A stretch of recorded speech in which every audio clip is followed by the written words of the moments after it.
this. Holy moly. Okay. I hope Oh god, my alarm is going off. This is a great start already, guys. Actually, I can't hear the alarm, so you're good.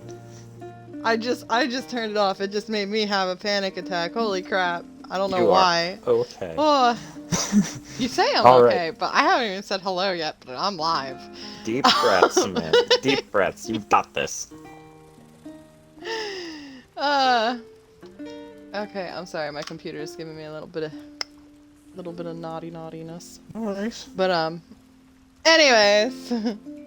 Welcome back for another Storytime Chit-Chat. Thanks for joining HippieGhost and I. Dave says hi. Hi. We're off to a wonderful start. If you like the stream, be sure to follow me here. And okay, I don't know why I said it like that. I'm sorry, people. I had a feeling that tonight was just gonna be special. We're already off to a great fucking start. That's okay. You're very special. As I know, I really like my helmet. It really. Oh my god! No, we're not doing the helmet jump, please. We're not doing the ableism thing. Oh, right. Sorry. Excuse me. Forget that. Strike it. Oh my god, I'm off to a horrible start. It's okay. Oh, god. You got this. You got this. Anyway, if you like the stream, if you don't hate me yet, please check out my link tree for all my social media and content links. And if you want more content, become a supporter at my Patreon or donate at Ko-fi. It's spelled K-O-F-I. I always want to call it Ko-fi, but I always want to say Ko-fi. Buy a cup of coffee. I know, right? I want to say Ko-fi too. But anyway, check out my profile for the link tree. And it'll give you links to everything. Anyways, so in this discussion tonight, we are dealing with chapter 15 and 16 of When Souls Awaken. Remember, you can read it for free at Tapas and Wattpad, or you can, subscribe to my Patreon, or make a donation and gain access to the original edition. The donation for the Ko-fi coffee donations. One donation equals one. I'll give you a month access, basically. Whatever the amount is whatever you choose, I guess. But I think the lowest one is $3. You donate more than that, it doesn't get you more months. It's just, individual donations equal each individual. So, What is so special about the original edition? He says in that special advertising voice. Oh, well, David, it's got the original formatting because Tapas and Wattpad are boring when it comes to your format. Anyway, so, throughout the story of When Souls Awaken, we have, God Chat, what I keep referring to as God Chat or God Speak, where, part of the narration is, a dialogue between the gods that, the main characters aren't aware of and whatnot. It's just gods are aware of it, basically. And each god in the original version has their own font that's supposed to speak a bit to their personality. So, of course, Lars Solus's is a little edgy with its Metal Mania font. Yeah. But, anyways, the story is exactly the same as the other one I post. It's just Patreons get it a week ahead of time in the original formatting. Anyways. So, in chapter 15, which is, where we're starting today, it's called Falling Further from the Light, and it's a really, really short chapter. Like, oh my god, I can't believe I wrote one so short. But I felt like it was really important for it to be its own thing. So in that chapter, we see Axis and Lars Solus appearing, and then in the God Chat, we have Lars Solus and Erimber, however I pronounce that. I'm never consistent. I'm sorry, I'm horrible at pronunciations. My biology teacher used to laugh at me.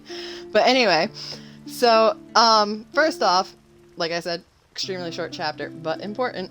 We have Axis ready to fall into the role of the villain. He is so ready to be the antagonist. He is just a fucking mess. And Erimber is... Me too, bud. Me too.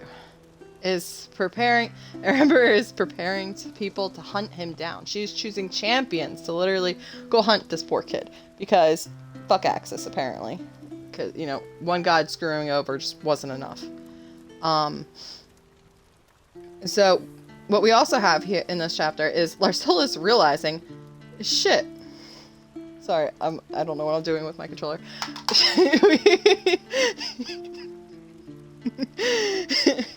I was trying to keep it awake, you know, like my viewers. Hey.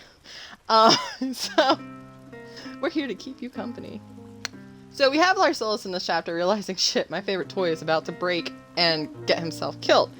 And Larsolus really doesn't like the idea of losing his favorite toy, so he begins plotting on how to stabilize Axis, and starts by asking him the serious question if Axis wants to be a monster.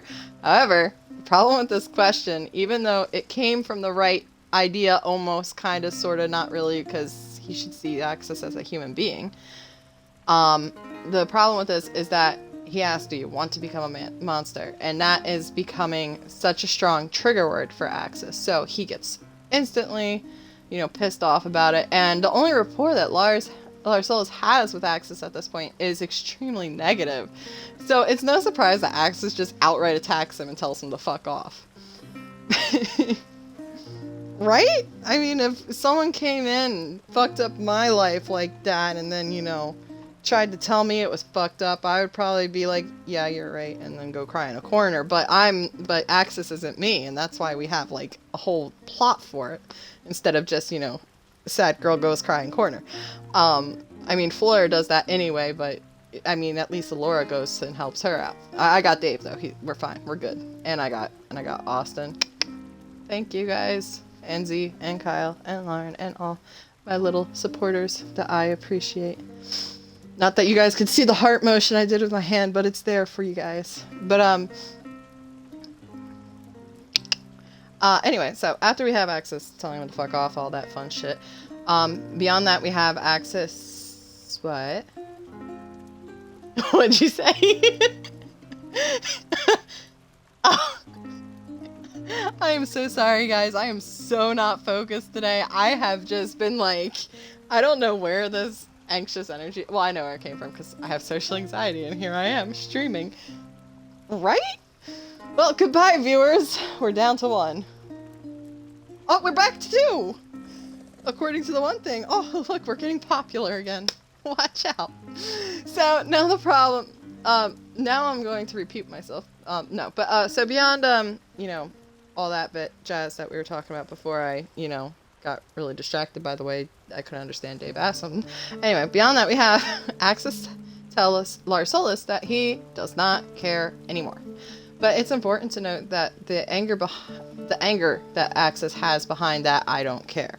Because Axis cares more than he'll admit, which becomes extremely clear in chapter 17. Which is currently available for free on Tapas and Wattpad, and will be the topic of the next Storytime Chit-Chat. The reason it's not in this one is because I like to give my readers at least a week to catch up in case, you know, I think that's just a nice thing to do. Anyways, overall, the chapter, like I said, was super, super short, but it had a very important insight to Axis's mental state at the time, which is, you know, real important because he's looking like a real good antagonist right now for the story. Alright, so then we move on to chapter 16. And yeah, boy, those doors are slammed shut, just like mine. So appearing characters we have is Allura, Flora, Rune, a new one, Madame Lily. It's her only appearance in the story, as far as I can recall. Lars, and Usko, because we love that pupper. In the God Chat, we got Larsolus and Mentio. I swear I can talk. So, it starts off with Flora being rather sick, and Allura taking her to a doctor to get treated. If you read on Tapas, you'll notice the thumbnail for the chapter is a snake-like Kuro's clinic, but like for Santa Kara's symbol is the snake wrapped around the pole, and but instead of it being painted white, it is a red snake on a gold coin, because the doctor they saw in this chapter is much more concerned with money, which is why he let an obviously sick Alora go untreated, because she only had money to get Flora taken care of. So Flora good, Alora might die, who knows. After the doctors, Alora takes Flora to a homeless shelter in this town, where the woman that runs it is Madame Lily, and she notices Alora's pendant, and gives her just unwarranted advice to start worshiping a different god that still cares about the world. And in Alora's reaction, we see that she gets really worried that someone has noticed her pendant, and so it seems like she doesn't want people to know who she follows, but she's devoted enough to continue to risk it by wearing the pendant, even though she keeps it hidden the entire time. So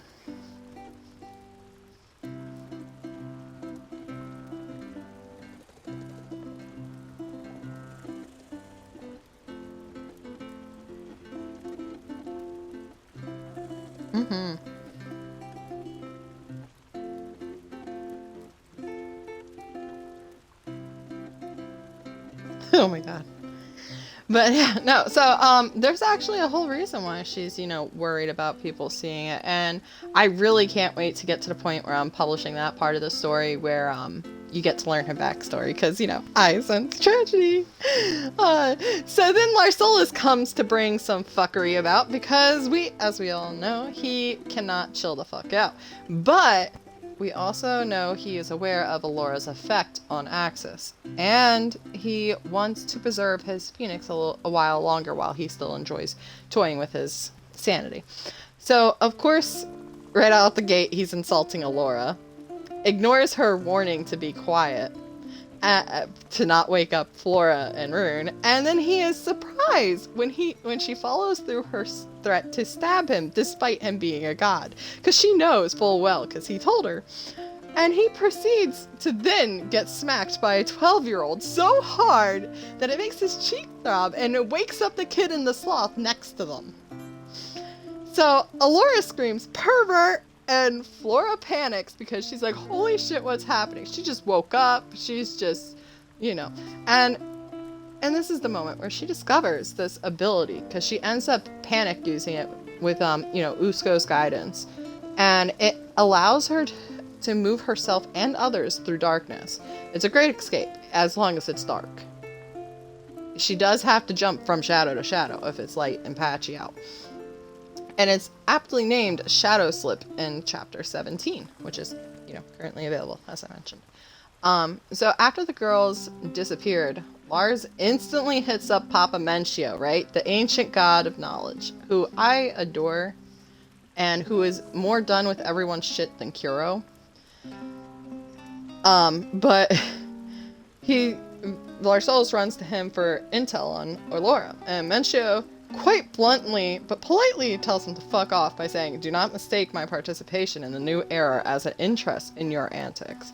This response also infers that Mentio has created his own mages, because bum bum bum.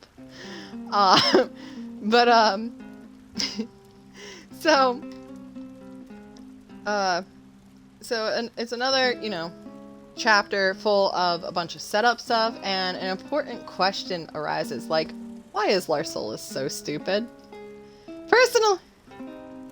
Personally, I think it's more of an issue of arrogance than intelligence, because he's just, like, so baffled it didn't work. He's like, I gotta do this again. So, the world was wrong. As far as he's concerned, the world fucked up. He did it right. So he's gonna try again. Anyways.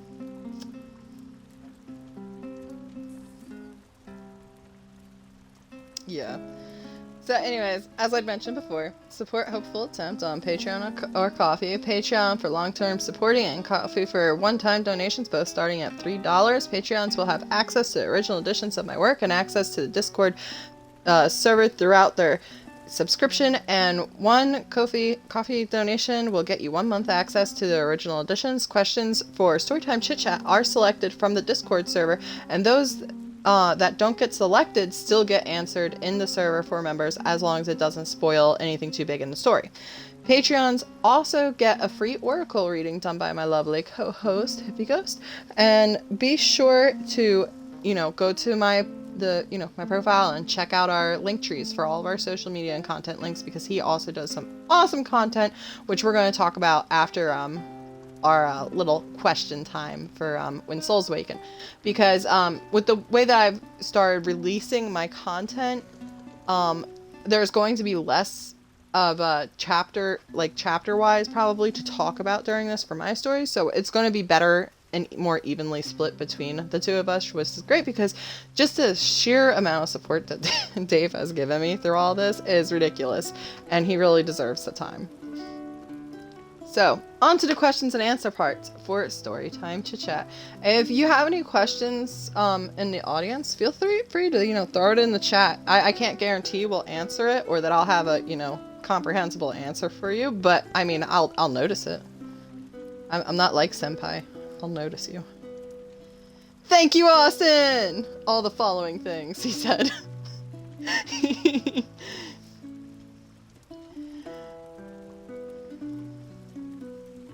Thank you.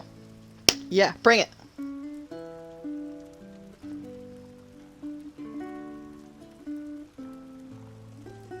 B! Wait, no, this isn't Jeopardy. Or whatever. Anyway, because Ariamber detests the upset in the balance of the world, Axis is chaos. Oh, sorry, I'm saying that wrong. Yeah, another perfectly timed break. Good job, Shadow. Austin, I can never... See, this is that problem that I tweeted about last night of having longtime gamer friends that, Dave, did you not include your audio? No, Austin says there's no audio from you. Okay. Well, okay. I don't know. It takes a minute for the chat to catch up to the live. Okay. We were having trouble with this one. Yeah, I redid it, so let's see if that works. Okay, sorry for this, little check for technical difficulties. So, if I was talking to myself, I was talking to Dave. But, oh, you can hear it now? Okay. Austin? Yeah. I guess it, glitched somehow, because I had to turn it off and turn it back on again. Okay. Well... But at least I didn't talk too much to boy. myself. You were good. Yeah, whatever. Okay, anyway, so we're gonna restart the questions just because, it'd be nice if you guys could hear the question. Yeah, that would be good. So the question was, as detached as the gods are from human affairs, why is their Ember so concerned about Axis? So it's because Ariamber it detests the upset in the balance of the world that Axis's chaos is igniting. It is obviously not the sole reason that, he's obviously not the only reason there's chaos erupting everywhere, but it's because he was Larsolis's first chosen that she's largely biased about it and just wanting to throw all the blame on him. Because let's face it, when things are going to shit, people like to blame other people. Oh god, yeah. Everybody wants to have a villain to their story, Mm-hmm. Yeah. All right. Next question. Next question is... Oh, there we go. Why doesn't she just kill him herself, then? So, like I said, Ariamber has, a certain balance she likes to keep. She doesn't outright kill him because, Sorry, Austin in the chat just got me a little there. He wrote, "I blame you for being a beautiful human being." Aww. Thank you. I'm all warm and fuzzy inside now. Okay, nice. But she doesn't outright kill him because it is against her belief principles as a god. And she does not want to further upset the world with a divine act of smiting a mortal. Because can you imagine what kind of uproar that would cause in her own followers? People just be like, smite this dick, Maybe not. Anyway, I could choose better phrasing, but who cares? Anyway, next question. I'm pretty sure that I would probably, like, if I was a god, I would just absolutely smite the crap out of people that piss me off, though. There's the next button. Alright. I got a clickety-clack. Yeah, you do. Alright, so is Larsolus actually a pervert, or is he just a himbo? I don't like new words. It makes me feel old. Larsolus is a man whore at times. I still don't understand what a himbo is fully. Okay, so you know I'm you know the term bimbo, like that old term that means They a just made himbo a is masculine version of it. yeah, it's just a male version of that. That's it. I still don't like it. I don't like bimbo or himbo. All those things got me in limbo. Hey, I rhyme like it's a crime. Please that don't was leave. that was pretty good actually. Please stay, my followers. I need more of you. Anyway, so Larsolus is a man whore at times, but not really a pervert, so to say. Okay. And his stupidity, like I mentioned before, is from his arrogance. He really just is kind of... He's intelligent, but he's stupid. His intelligence is up, but his wisdom's low.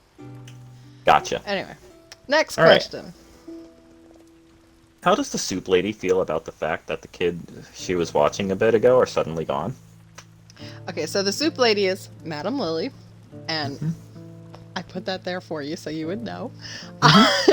Unfortunately, she is used to seeing people coming and going without notice or word, but, since they're kids, she at least said a prayer for their safety after they disappeared. All right. I'm going to say it again just to annoy you. What is Soup Lady's interest in Alora's necklace? Madame Lily. Madame Lily sees that Madame Lily sees that the two are struggling, and the pendant Alora wears is of a certain god that hasn't bothered to notice the world. In short, she sees Alora as being, notice me senpai, to a non-existent entity. But there will be flashbacks that I mentioned to when Alora got her pendant, but later in the story. Can you say, I sense tragedy? Because I sense tragedy. There you go, I did it for you. Good job, I'm so proud of you. Next question. Thank you, I try. Alright, why is Alora such a tease? Okay. It's mostly because Axis is older than her, and he's a bit unstable.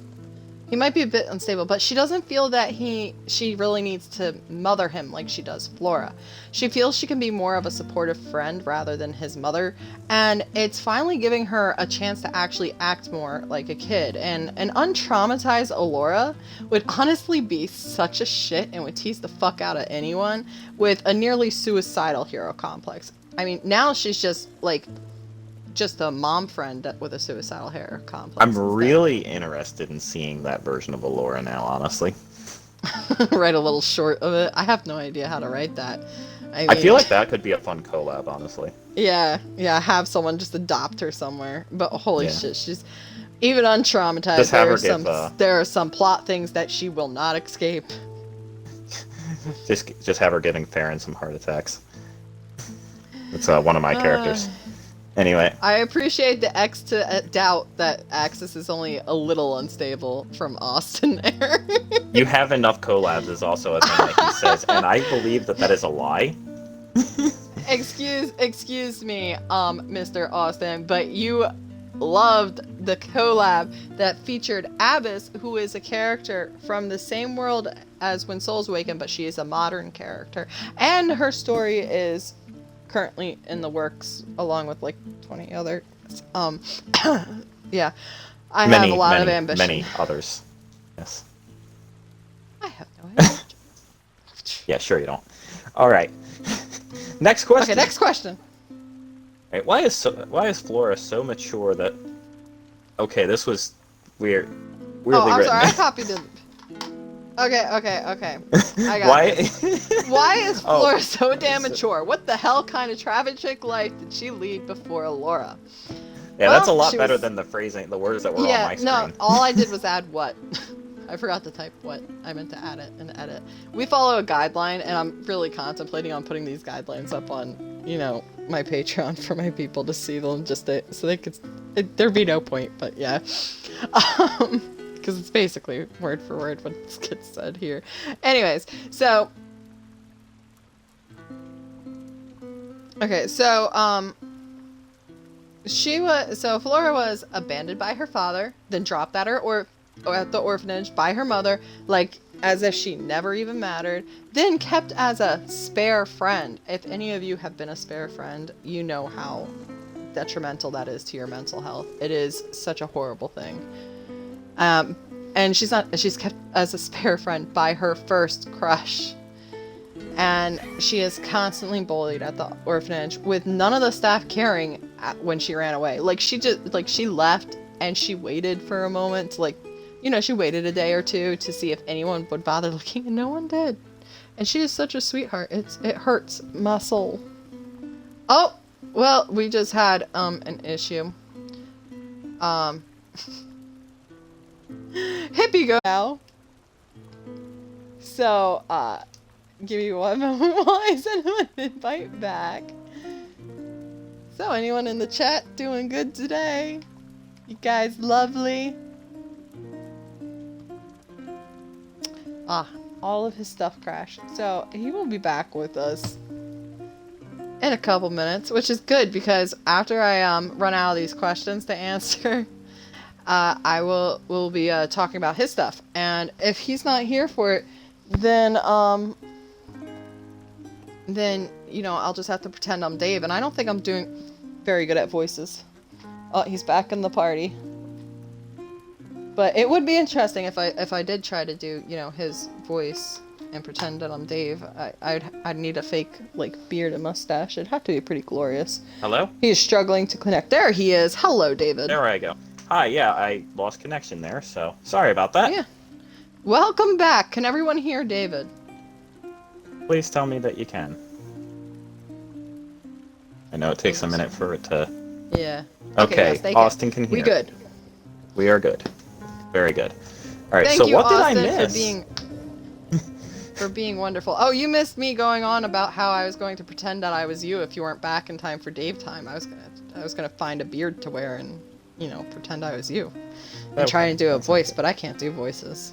Sorry, I really hope that when I start playing D&D with the group for the first time I've ever played D&D that I don't disappoint you guys with voices that I can't do. I'm sure that would be lovely. But, maybe next time we'll just swap places. And like, I'll be you and you be me. The more accents I flip through. Mm-hmm. Austin agrees with me. You'll be okay. Thank you, Austin. But, I hope so. He's the co-DM, basically, of it. But, anyways, yeah, next time we'll just swap places, and we'll be good to go. Alright, so next question is, why did Lars run off to Papa Knowledge like a rich boy who got slapped by someone for the first time? I just had to put a little shout out here is for the wording for this question. It's word for word from our friend Z. He is a wonderful supporter and words questions wonderfully. Anyway, so Lars runs off to Papa Knowledge, aka Mencio, because he had intended to make Allura comparable to Axis, but, dramatic pause, couldn't. Gasp. I wonder why. I hope we find out. Anyways, to Dave time. Yay, Dave time. All right. So he's got content posted for free on Tapas and Wattpad, and he has a Patreon, and his link tree is in the bottom of my channel part, which you can totally see if you're on PC. I don't know how it looks on mobile, but please be sure to check out all our social links and follow us on there for fun stuff like Sigil Sunday, which Dave does, and Meme Monday, which I do, as well as random updates about our life, like when I'm screaming into the void at 4:30 in the morning wondering why I'm still awake. Literal screaming too. I'm in the void and I can hear it. The void is full. Come on, yes. Dave. It's your time All now. right. It's your time to shine. All right. Here we go. So, first couple of things. So yes, a couple of little side things that I do beyond my stories. The Sigil Sundays, I actually create real sigils that I use for spellcraft because I am into the occult and I am into things like sigil craft and divination. The Oracle dice readings are things that I actually put forward as things that they're a part of my spiritual practice. So yes, I do use it for what? I said sorry. I clickety For what? clacked. I forgot. Sorry. You're fine. You're fine. But yeah, so I do support my Patreon and my coffee account with it and everything, but it is genuine spiritual practice going into that. It's not like the fakeness fortune telling thing. Everything is just, this is my interpretation of where the oracle dice land, and that's pretty much how I do that.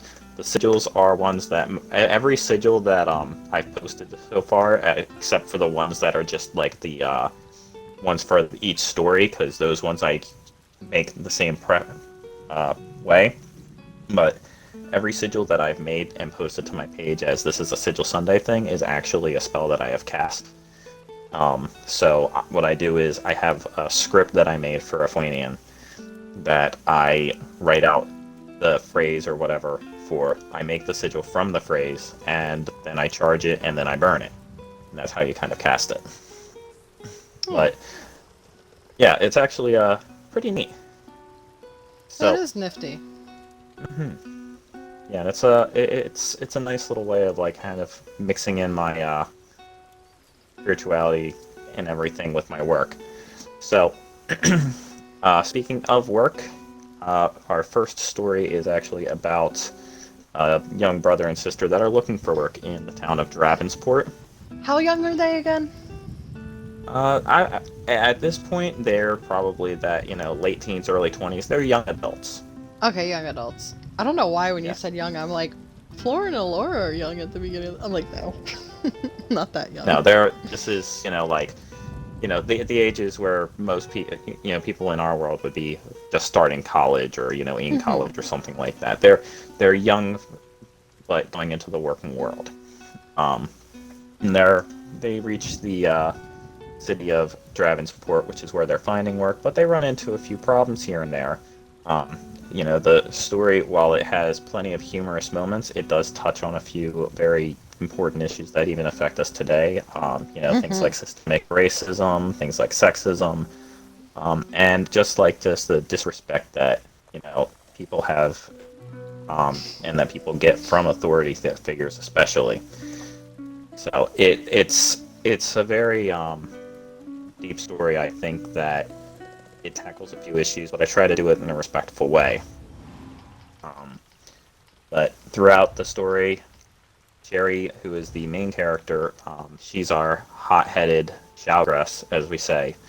She is the ambitious one of the group. She tries to, find the jobs, while Takirax takes more of a supportive role. He is much more laid back than her. And, his biggest scene for him is actually one in which he is just relaxing and fishing.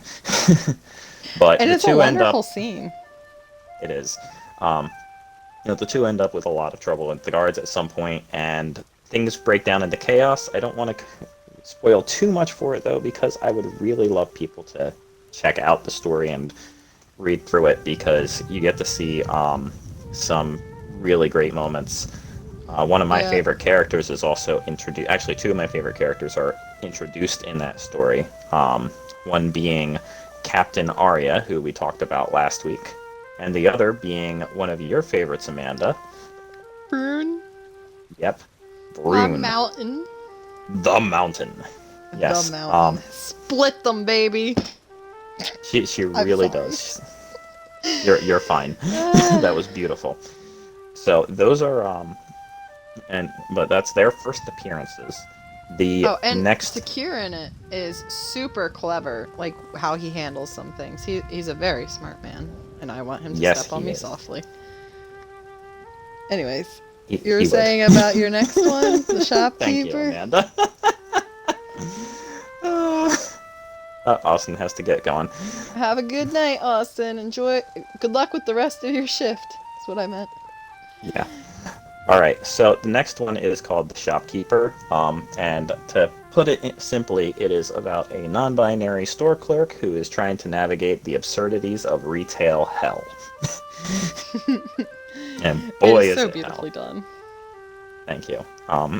He deals with a lot of bullcrap. He deals with, customers that are either complete idiots or will, drone on about the mundane lives that they lead and everything, and all they want to do is just,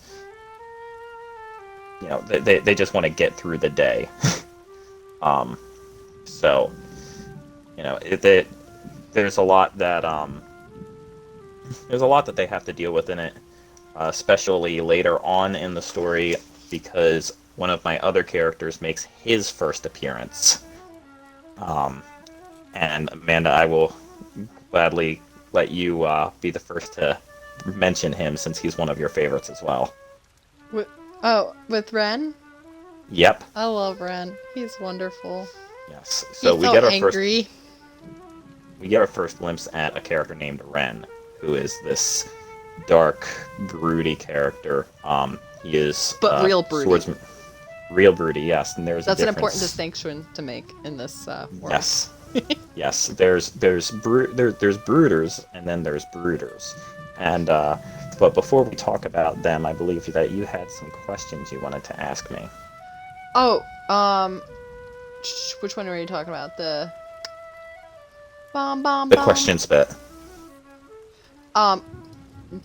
So I'm sorry, but you did not set up the outline very well. So anyway, just how broody are the broody? Do you want me to ask you all these questions here? Yes. Okay. I'm sorry. It's confusing because you don't have it in order. I'm sorry, people watching the stream. Yeah, I decided anyway. after the fact to have this part come after. Yeah. This is why I tell you to organize it, David, because I get confused. Anyway, right. So will we see Aaron again from the shop? Yes. Well, maybe. If enough people want to see them again, then I will gladly bring them back, possibly in a larger role. With the amount of feedback you got on that one, I think it would be good to throw it in every once in a while, just especially if you have a heavy story, to follow it up with that, because it's a really good palate cleanser. It's relatable, it's lighthearted, I have thought about that. The big thing with Aaron, though, is figuring out what happened to them after the events of the shopkeeper. They're probably working retail somewhere else, or in the same exact spot. They could still be in the same place. They could be anywhere else, but that is... He's on vacation with workman's comp. I'm sure they are.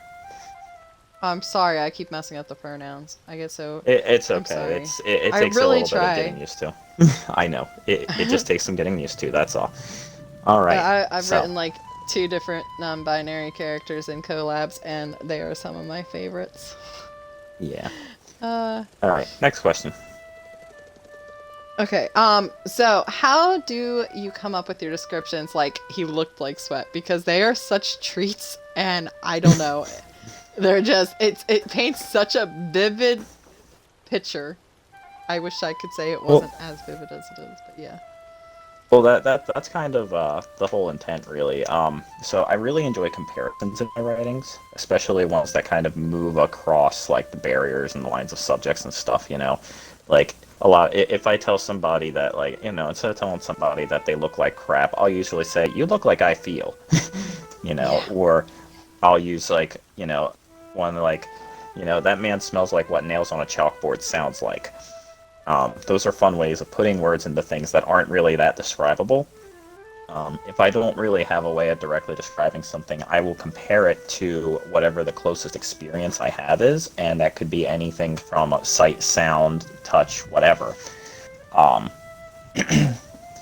So, and I think it started a little bit when I was reading authors more like Terry Pratchett and Douglas Adams. One of my favorite lines, actually, is a Douglas Adams line where he says, "He flew through the air in much the way that a brick doesn't."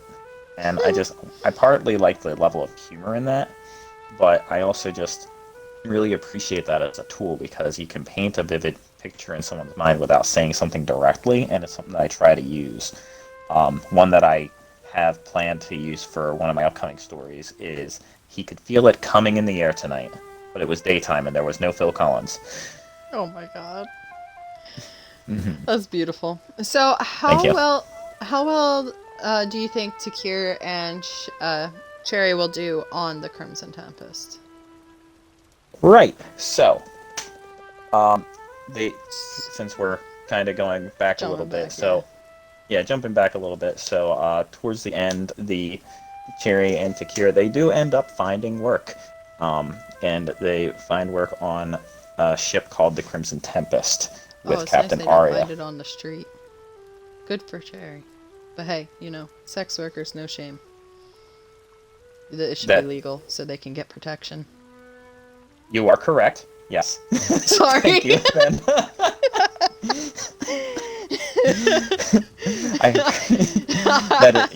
But yes, Sorry, good for her. Anyways. Did you want me to go on? So you were saying they're working on the ship, they found work, and you think they'll do well? Okay, I'm not getting a response. I think there's another issue with the connection.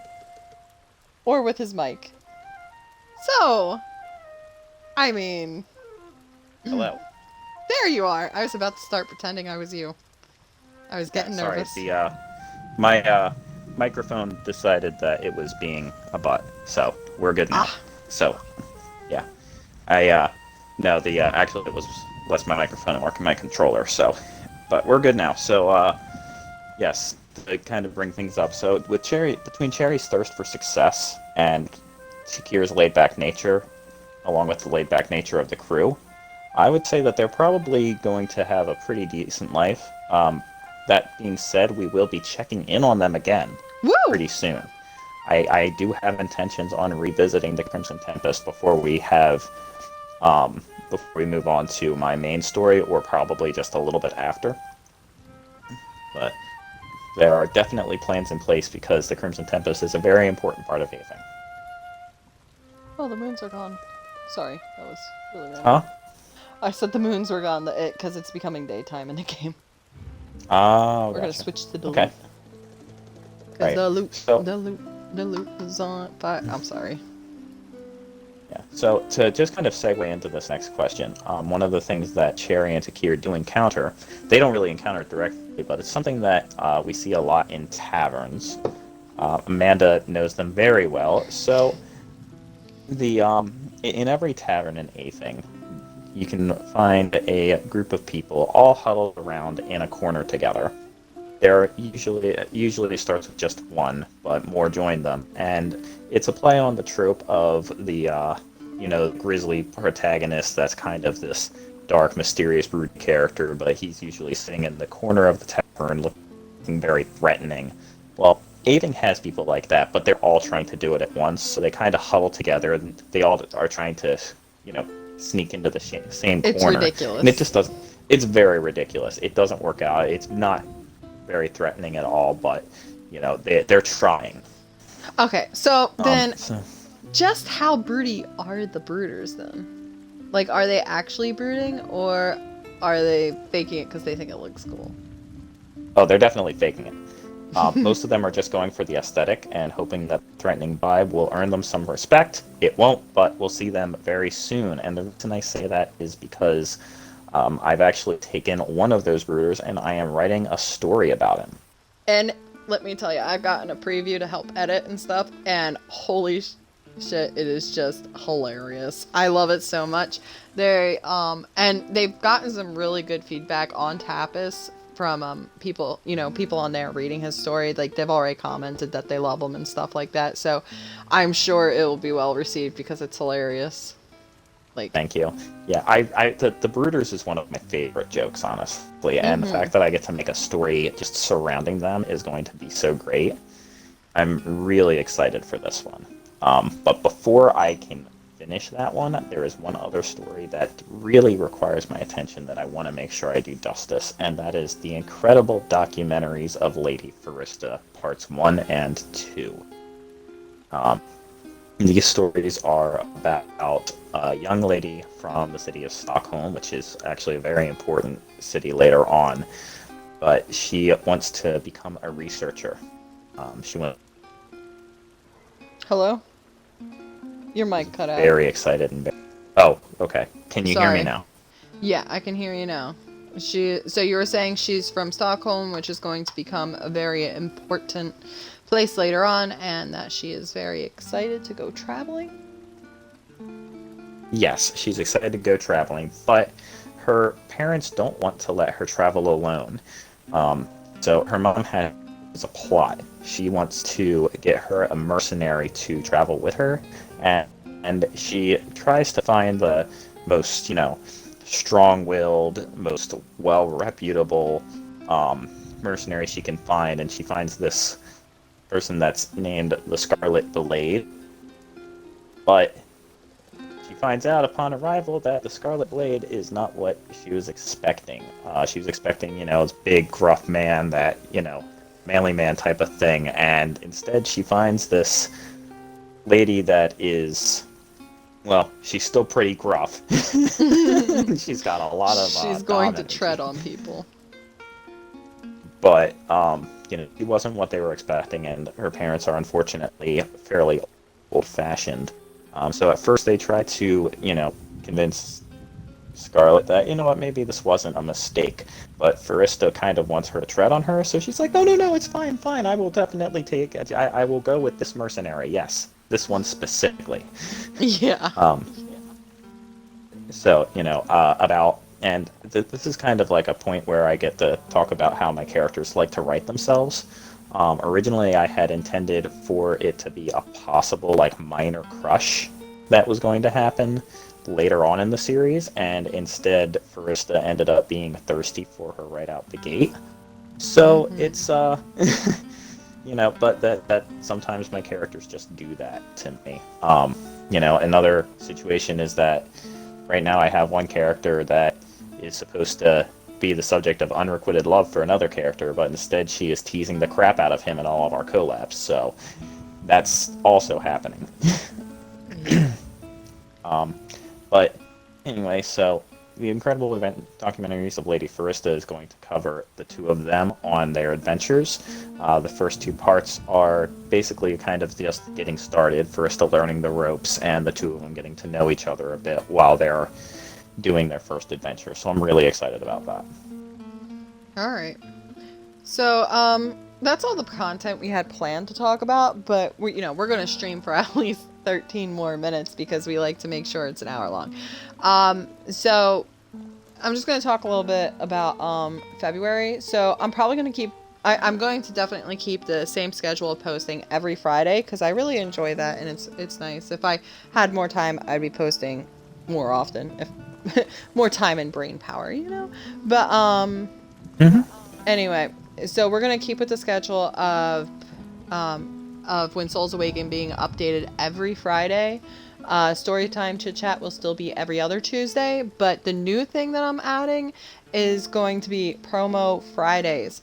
I'll be streaming every Friday in February, start on, at about 10 p.m. Eastern Standard Time.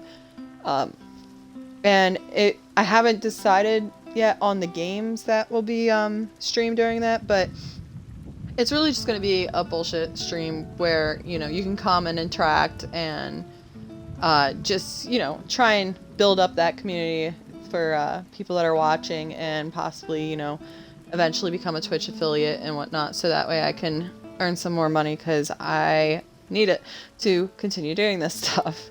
And which is why I have my Patreon and Coffee set up, so you can donate however is most comfortable for you or support in whatever way is most comfortable for you.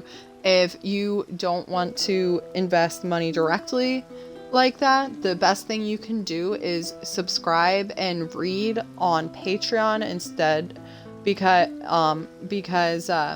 when you get 100 subscribers on there, it opens your account up for monetization, like for gaining ad revenue or support, and it'll be a very helpful thing, and that goes for both me and HippieGhost here, because we're both set up on Tapas, we're both set up on Patreon and Coffee, but he'll be joining me on those promo Friday streams so long as he doesn't get screwed over at work on the Fridays he works. Otherwise, yeah. So I know that the game we're playing co-op a bit is that we're going to plan to try and co-op is Genshin Impact. Mhm. It's Breath of the Waifu. Breath of the Waifu. Yeah, I haven't decided fully yet on what game I will stream solo, but I might switch it up depending on the stream. And that Friday streams will last at least an hour, if not more. But it will be every Friday, and I really look forward to seeing people in the chat and whatnot to come join, hang out, have fun. And I just actually did my first PC build with my brother basically giving me a PC, and it's super nice. I'm really happy with it, and it's so I'm going to figure out how to stream not only from my Xbox like I currently do, but from my PC, so that way I can, you know, have all the fun stuff for you guys to interact with, and it's easier to talk to all you when you're in the chat. But so anyways, you know, if you like the stream, be sure to follow me on here on Twitch and check out my link tree for all my social media links and content links. As HippieGhost's link tree is there as well, so you can access all his stuff. Please check out both our things. We're very passionate about our works, and so if you make sure you follow my social media links and all, because then you can enjoy my Meme Monday, you can enjoy HippieGhost's Sigil Sunday. You'll also get announcement updates, and I put up artwork when I have the time. I would love to schedule it, but I honestly don't always have ideas of what to draw. And if you go to my tapas, you can see the thumbnails I did for all the chapters. I'm going to upload that in my Patreon as under When Souls Awaken artwork when I have the chance, the time to do that. So to try and, you know, put that content there for my peoples, because I love you guys. Whether you support by money or views or shares, any way, I appreciate beyond what I could actually say how much I appreciate it. What were you saying?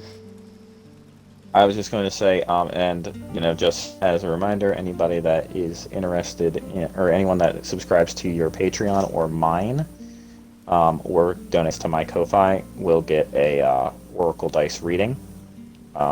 In which case, I roll the dice, I do the interpretation, and, you know, you'll get a little reading. It can either be a general reading, such as, you know, just what will this year look like or something like that, or it could be answers to a specific question. Or it could just be 100% calling you out over and over again. I've never done anything like it, but all it did was call me out on a bunch of normal stuff. Yeah, I mean, it did it nicely, though, at least. Really? Sort of. Really? You know what? You know what? Either way, you have made it to the last 8 minutes of the stream. Welcome to the bullshit minutes. Yes. So fuck you, I David. No, I'm just kidding. You love me. So yes, I did an Oracle dice reading for Amanda here, and the majority of the reading, even though it was supposed to be a general reading, the majority of the reading instead focused on just calling Amanda out on all of her personal internal problems, and things that, you know, she needs to grow past, and she was very, very not pleased with it, but I tried my best to... Oh, I never said I wasn't pleased with it. I just... I had to make all the jokes because, you know... Oh, yeah. Just throw me off a bridge with a brick. Cinder block, sorry. Brick wasn't big enough. I mean, it definitely wasn't what I was expecting, but yes, so the dice do have a tendency to call people out, although they do so constructively. It's not so much a, you know, huge, like, you know, it's not just a big FU. Yeah. But, you know, I find that the advice can be very helpful and everything. It certainly helped me already quite a few times. It's really nifty. It's totally worth it. And, you know, if you donate enough to him, he'll just do one, so, for you. Exactly, but, yeah. What I do is, for Patreons, I do Oracle Dice reading priced to the tier above whatever you paid. So if you paid $5, then you get the $10 reading. If you paid $10, you get the $15 reading, and so on. For Ko-Fi, it's just, since it's a one-time donation, it's whatever one is equal to what you paid for. Why did you... Sorry, I dropped my controller, guys. I was wondering why you just randomly threw a spell at me. Take my blood. I can kill Amazing. myself with that spell. Please don't. There we go. Alright. Where's my mood music back? There we go. Alright. But, so, I mean, if anybody... I don't know. So, anyways, we still got 5 minutes, and Well, I can talk about my update schedule a little bit. Oh, you have a thing? Okay, go ahead. No, what? So what is your update schedule so we know what to expect and when? Oh, speaking of update schedules, I'll be posting my February schedule soon. Before February. All right. So my update schedule. So I update every 2 weeks. So last week was when the Shopkeeper came out. That was on Friday. This Friday I don't have anything planned, although I might do a little lore drop. Then so the 29th is when the first half of the Incredible Documentaries of Lady Firsta drops. Then on the 12th of next month is when the second half drops, and then Brooders drops on the 26th. Exciting. So it's a ways off, but if I can get enough content out, then I will try to make drop content at a faster rate. It's just right now with working full time and everything, this is kind of what I have. So anyway, I'm really excited for these next chapters that are going to be coming out for me because there's a really big event that is going to occur, and it's just it's going to bring a lot of turmoil to the main characters. It's going to be one of those defining moments that ends up sticking with them throughout the rest of the story. And we'll see that, I'm trying to check which chapter it is real quick.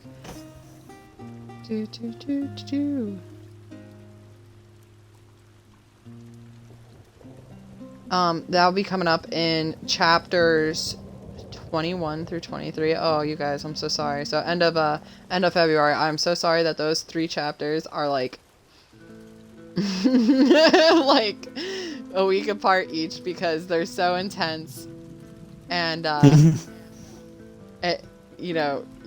one is the cliff, not like it's a cliffhanger. You don't know what happened, and so if I get enough feedback over if I have time, maybe if I get any requests to do so, I might be persuaded to release certain chapters early. I might be persuaded to change my schedule, but that would require you guys coming and bothering me for it. Not that it'd be a bother at all, but I'm going to need some interactions if you want to see more content sooner rather than later. And I know my boy Z will be interacting, but you can't rely on him. I mean, you can, but you can't rely on his effort making up for your lack of effort. Wow, that was rude of me. I'm sorry. I love you guys, but I need people. Yeah. I want you to read my story. Please. Pretty please. Senpai loves you. Actually, you guys are the senpai. But, so the other thing I'm really excited to see is, the comments that I know are going to happen when, Dave, releases Brooders on Tapas, because people really liked, them in, finding work. And so I'm really excited to see what his, subscribers will think of a story based on them. What are you Honestly, I'm excited half tempted. Honestly, I'm excited for Brooders too. I'm half tempted to just try to finish that one first and say screw it and post that one before I post the Firsta stuff. But at this point, I already committed to the schedule, so I'm not sure. Yeah, no, you guys stick to a schedule. Or, do a survey. And if people respond, then, if they don't, then you stick to your schedule. Yeah. Yeah, I might do that, but we will see. In either case, I'm excited for it to drop. Brooders is so far, it's some of my best work, and I really can't wait for it to, release so other people can see it and comment on it and everything. So, I just want to say thanks for everyone that came and chilled with us, whether it was for, the whole time, none of the time, a little bit of a time. Thanks for not chilling with us.